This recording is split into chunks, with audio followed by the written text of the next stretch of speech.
আচ্ছা দেখো এখানে কি লেখছে, হাসান সাহেব বইমেলায় প্রথম দিন 5,620 টাকা এবং দ্বিতীয় দিন 6,385 টাকার বই বিক্রি করেন।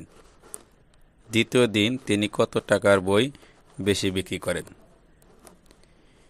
তাহলে প্রথম দিনে 5,620 টাকা আর দ্বিতীয় দিনে 6,385 টাকার বই বিক্রি করেছেন।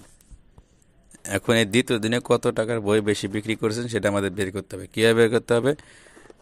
এটা বের করতে হলে আমাদের এই দ্বিতীয় দিন যে বই বিক্রি করছে অর্থাৎ এই যে বেশি সংখ্যাটা আছে, এই বেশি সংখ্যা থেকে কম সংখ্যাটা কী করতে বাদ দিতে হবে। তাহলে যে টাকাটা থাকবে সেটা হবে বই বেশি বিক্রির টাকা। তাহলে আমরা কীভাবে বাদ দেবো? আমরা লিখব দ্বিতীয় দিন বই বিক্রি করেন 6,385 টাকা। যেহেতু দ্বিতীয় দিন বেশি বিক্রি করছেন সেই জন্য আমরা দ্বিতীয় দিনের সংখ্যাটা আগে লিখব। প্রথম দিন বই বিক্রি করেন 5,620 টাকা। এখন কি করতে হবে? বাদ দিতে হবে। এই 5 থেকে 0 বাদ দিলে কত হয়? 5 লিখবো। আর 8 থেকে 2 বাদ দিলে কত হয়? 6। আর 3 থেকে তো 6 বাদ দেওয়া যায় না, 3 এবং 1 দিলে কত হয়? 13। 13 থেকে 6 বাদ দিলে কত হয়? 7 লিখবো। আর 1 2 কী হবে? 5 যোগ কত হবে? 6। 6 থেকে 6 বাদ দিলে কেউ থাকে? কিছু থাকে না, 0। তো বামে 0 লিখতে হবে না। তাহলে হাসান সাহেব দ্বিতীয় দিনে কত 765 টাকার বই বেশি বিক্রি করেন। আচ্ছা দেখো এই অঙ্কে কী লিখছে, নাজমা বেগম 1,560 টাকা নিয়ে বাজারে গেলেন। তিনি 975 টাকা খরচ করলেন। তার কাছে কত টাকা অবশিষ্ট রইল? তাই নাজমা বেগম কী করছে?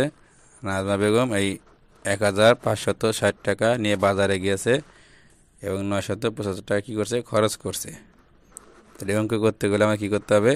যেহেতু খরচ করেছে তাহলে যেই টাকাটা খরচ করছে সেই টাকাটা কি চলে গেছে সেটা আমাদের কী করতে হবে? বাদ দিতে হবে। আমাদের এই 1,560 টাকা থেকে এই 975 টাকা বাদ দিতে হবে। তাহলে কীভাবে বাদ দেবো? আমরা লিখব নাজমা বেগম বাজারে নিয়ে গেলেন 1,560 টাকা, নাজমা বেগম খরচ করলেন 975 টাকা। এখন আমরা বাদ দেব। এই 0 থেকে তো 5 বাদ দেওয়া যায় না, 0 এবং 1 দিলে কত হয়? 10। 10 থেকে 5 বাদ দিলে কত হয়? 5। 1 2 ছিলাম, 1 কিভাবে 7 যোগ করবো কত হবে? 8। এই 6 থেকে 8 বাদ দেওয়া যায় না, 6 এবং 1 দিলে কত হয়? 16। 16 থেকে 8 বাদ দিলে কত হয়? 8। হাতে কত? 1। এই 1 ধরেছিলাম, 1 কী করবো? এই 9 সাথে যোগ করে দেবো, কত হবে? 10। এবারে 5 থেকে তো 10 বাদ দেওয়া যায় না, এই 15 থেকে আমরা 10 বাদ দেবো, কত হবে? 5। তাহলে তার কাছে কত টাকা অবশিষ্ট রইল? 585 টাকা অবশিষ্ট রইল।